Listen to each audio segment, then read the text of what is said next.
हिंद।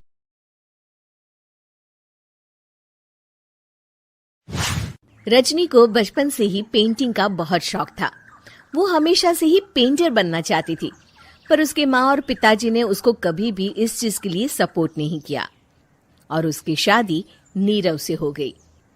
नीरव रजनी को बहुत प्यार करता था, पर रजनी हमेशा चुपचाप ही रहती। वो इस शादी से खुश नहीं थी। वो ये शादी नहीं करना चाहती थी। उसे तो हमेशा से पेंटर जो बनना था। अपने इस सपने को वो नहीं पूरा कर पाई, इसलिए वो हमेशा उदास रहती थी। रजनी, बहुत ही बढ़िया फिल्म लगी है, कल देखने चले? नहीं जी, कल मुझे बहुत काम है, मैं नहीं जा पाऊंगी। अच्छा तो कोई बात नहीं, संडे को चलते हैं। देखिए, मुझे फिल्म देखना पसंद नहीं है, आपको जाना है तो चले जाइए। नीरव को मना करके रजनी वहां से चली जाती है और अपने बैग को खोलकर उसमें बंद पड़े ब्रश और कलर्स को देखकर रोने लगती है।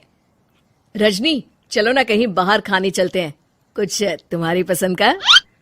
जी, मुझे नहीं जाना, मेरी तबीयत ठीक नहीं है। रजनी वहां से चली जाती है। नीरव को समझ नहीं आता कि रजनी उससे इतना दूर क्यों रहती है। वो जब भी उसके साथ वक्त बिताना चाहता है, रजनी कोई ना कोई बहाना बना देती है। एक दिन घर पर कोई नहीं था। रजनी घर का सारा काम जल्दी से खत्म कर लेती है। घर पर अकेले होने के कारण वो सोचती है कि वो आज पेंटिंग करेगी। वो अपने कमरे में जाकर पेंट ब्रशेस और कलर्स निकालकर जैसे ही कलर मिक्स कर रही होती है कि दरवाजे पर बेल बज जाती है। अब कौन आ गया इस वक्त? इतनी मुश्किल से तो मुझे पेंट करने का मौका मिला है। रजनी दरवाजा खोलती है तो उसकी सास अपनी सहेलियों के साथ खड़ी होती है और सब घर के अंदर आ जाते हैं। अरे बहू, सबको शरबत बनाकर पिला दे, बाहर तो बड़ी गर्मी है। उफ। जी। रजनी पेंट ना कर पाने से उदास हो जाती है। उसे गुस्सा भी आ रहा होता है कि उसने इस शादी के लिए हाँ क्यों कह दी।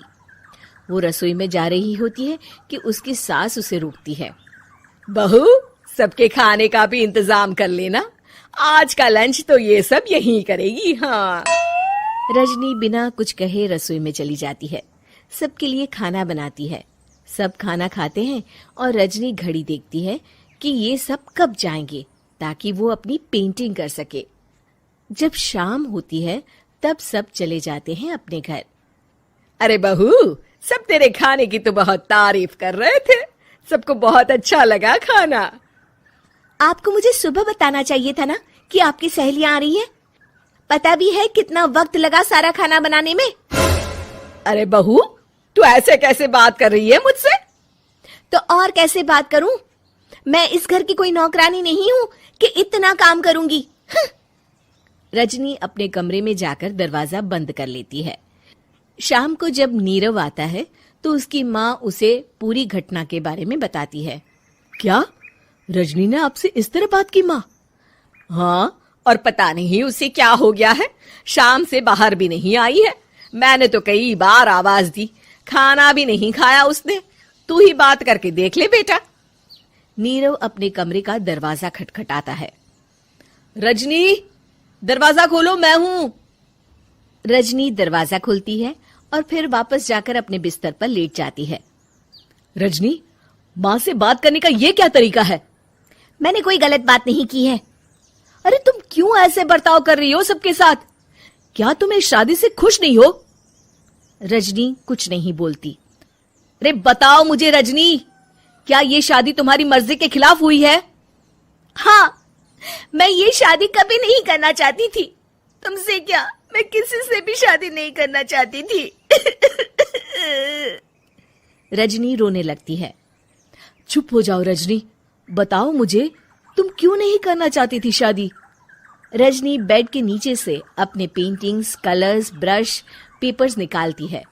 इतने में उसकी सास भी कमरे में आ जाती है। ये देख रहे हो, ये थे मेरे सपने।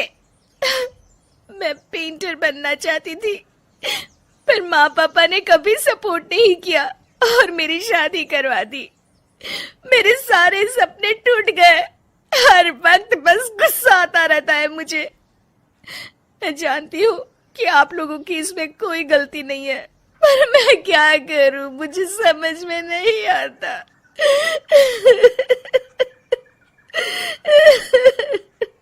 रजनी फूट फूट कर रोने लगती है। मुझे माफ कर दीजिए, आप दोनों के साथ मैं बहुत बुरा बर्ताव कर रही हूँ। अरे रजनी बेटा, चुप हो जाओ तुम। नीरव पानी लेकर आता है। ये लो पानी पियो और शांत हो जाओ।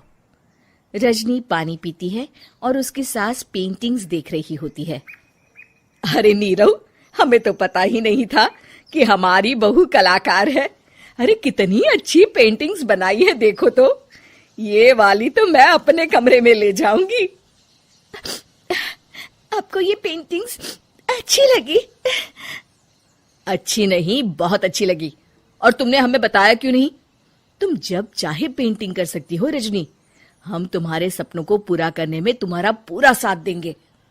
हाँ बेटा, हम कला की कद्र करते हैं। हम कलाकार तो नहीं, पर मुझे गर्व है कि मेरी बहू एक कलाकार है। रजनी, नीरव और सास तीनों हंस पड़ते।